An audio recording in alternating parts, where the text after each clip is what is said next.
Olha, eu fico muito contente e esperando esse momento para poder abrir a Bíblia e estudarmos com o faraó, para pedir a faraó que o povo saia. Bom, o próprio povo estava assim um pouco chateado com Moisés, você se lembra, né? Porque faraó pediu para tirar a palha que eles davam para o povo hebreu para fazerem os tijolos. Eles tinham que buscar a palha e tinham que fazer a mesma quantidade de tijolos. Uma coisa desumana, não é? Bastante desumana que o Egito estava fazendo com o povo de Deus. Mas assim mesmo, o que Satanás faz? Ele sempre tenta destruir aquilo que Deus faz de bom. Por exemplo, através do povo de Israel, da tribo de Judá, das 12 tribos, né, a tribo de Judá, nasceria o Messias. Ora, da cabeça de Satanás e dos seus anjos, nada mais lógico do que acabar com o povo todo. Se ele puder acabar com o povo todo, escravizar o povo todo, fazer com que tenham uma mente bem pequenininha, não tenham vontade própria, assim ele faria e como fez, não é? Quando mandou matar os meninos, né? Quando o faraó mandou matar os meninos que nasciam das famílias hebreias, também estava à mão do nosso inimigo ali. Quando Herodes mandou matar as crianças com 2 anos e meio para baixo, estava à mão do nosso inimigo. Quando o povo de Israel, vamos ver isso mais para frente, quando o povo chegou ali em Canaã, viu gigantes e temeu e tal, saiu. Satanás colocou pessoas ali para poder fazer o povo temer e não ocupar a terra, que era uma promessa de Deus. Bom, aqui estão os dois se preparando para falar com o faraó. A última palavra aqui do capítulo 6 é Moisés dizendo: eu não sei falar bem, como pois me ouvirá faraó? Então começa o capítulo 7. Então disse o Senhor a Moisés: vê que te constituí como Deus sobre faraó, e Arão teu irmão será teu profeta. Desculpe, a mesma relação que nós temos, não é? Você vai aplicar aí na terra. Eu falo para você, então você vai ser a voz de Deus, né? A minha voz. Você fala para Arão, e Arão é o profeta que ouve a voz de Deus e fala então para Faraó. Então, tudo que eu te ordenar você fala. No verso 3 ele diz assim: eu porém endurecerei o coração de Faraó e multiplicarei na terra do Egito os meus sinais e as minhas maravilhas. Muita gente não entende bem essa questão de eu vou endurecer o coração, né, de Faraó. Na realidade, a semente é a mesma. A semente que Deus plantou era igual. Quem era Faraó? Faraó era um Deus que estava na terra, quando morreria ia fazer parte, não é, da outra vida como Deus, ia proteger pessoas que o seguissem. Havia centenas de deuses no Egito. E assim eles funcionavam. Era um Deus competindo com o outro. Lembram-se quando Moisés foi conversar a primeira vez com o faraó? E ele disse assim: eu não sei quem é esse Deus, não conheço esse Deus. Esse Deus não é mais poderoso do que eu, do que os meus deuses? Quem é o Deus de Israel? Não é ninguém. Não é? Desprezando a imagem de Deus, não é? A figura de Deus. Desculpe. E agora ele diz assim: endurecerei o coração de Faraó. Bom, claro, todas as vezes que Deus falava com ele, ele endurecia o coração. Ele não queria uma competição, um outro Deus, porque ele era Deus, havia outros deuses no Egito, e o Deus de Israel, o Deus de escravos, mas ele ainda mantém esse povo escravo. Esse Deus é muito fraquinho, então não presta.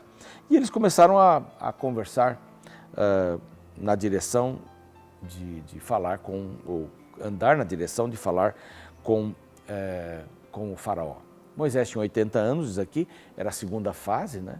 Vai entrar a terceira fase logo de Moisés, os últimos 40 anos. E aqui, deixa eu arrumar aqui minha Bíblia, e aqui nós encontramos no verso 8, e assim Moisés e Arão fizeram como Deus ordenara. Verso 8, isso verso 6, né? Verso 8, falou então o Senhor a Moisés e a Arão: quando o faraó vos disser, fazei milagres que vos acreditem, dirás a Arão, toma o teu bordão, lança-o diante de faraó, e o bordão se transformará em serpente. Lembram-se? Isso já aconteceu lá na sarça ardente. Então vão diante de faraó, ele vai dizer assim: então mostra alguns milagres aí para mim. Joga o bordão no chão.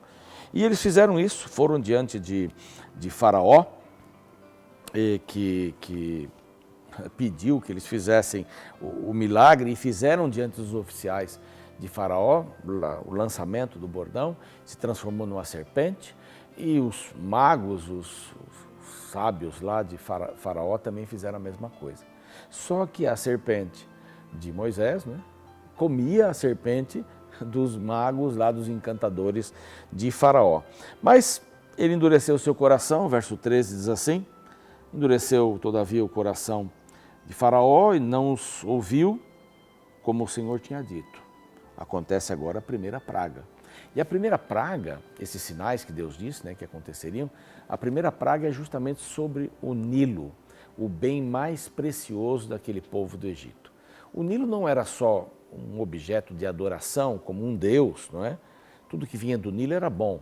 Havia as enchentes do Nilo, e com essas enchentes do Nilo, a água passava por aquele local semidesértico e produzia vida.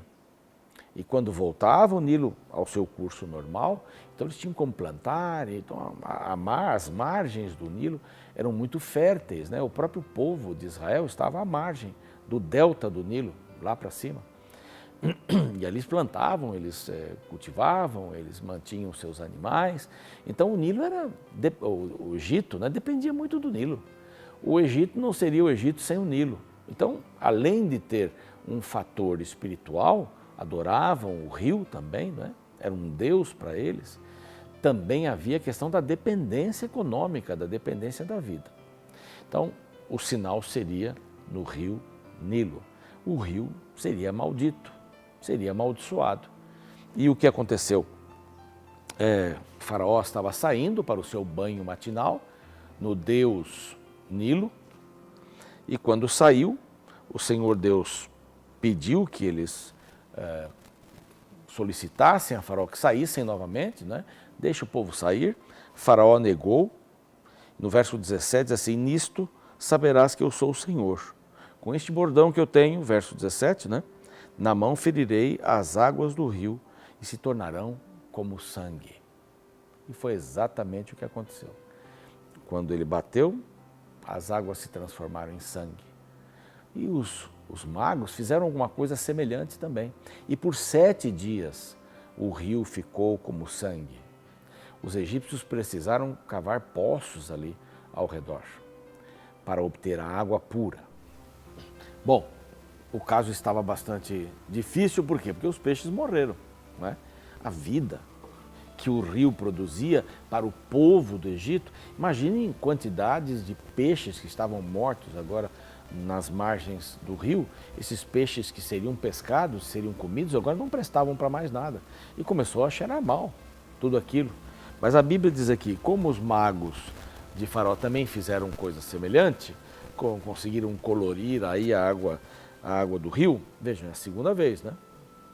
Eles fizeram a serpente, assim como o bordão, né, o cajado de Moisés foi usado para fazer a serpente, e aqui da mesma forma.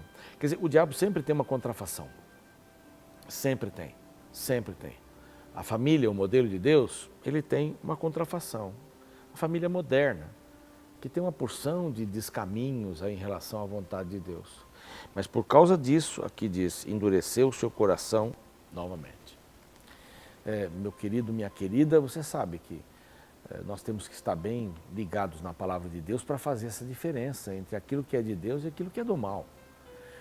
E às vezes são muito parecidas as coisas, não é? A saúde, cuidar da saúde da maneira de Deus e da maneira do mal. Quanta coisa você encontra por aí com excesso de açúcar, excesso de sódio e com um desbalanceamento tremendo, enquanto que as coisas da natureza são bem balanceadas.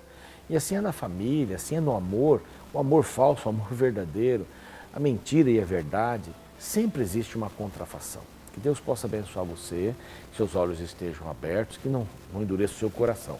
Vamos orar? Pai bondoso, pedimos a tua bênção e discernimento para saber quais são as suas coisas e quais são as coisas do mal, para seguirmos os teus caminhos. Em nome de Jesus, amém. Que Deus te abençoe, espero você no nosso próximo encontro aqui. Um abraço e até lá.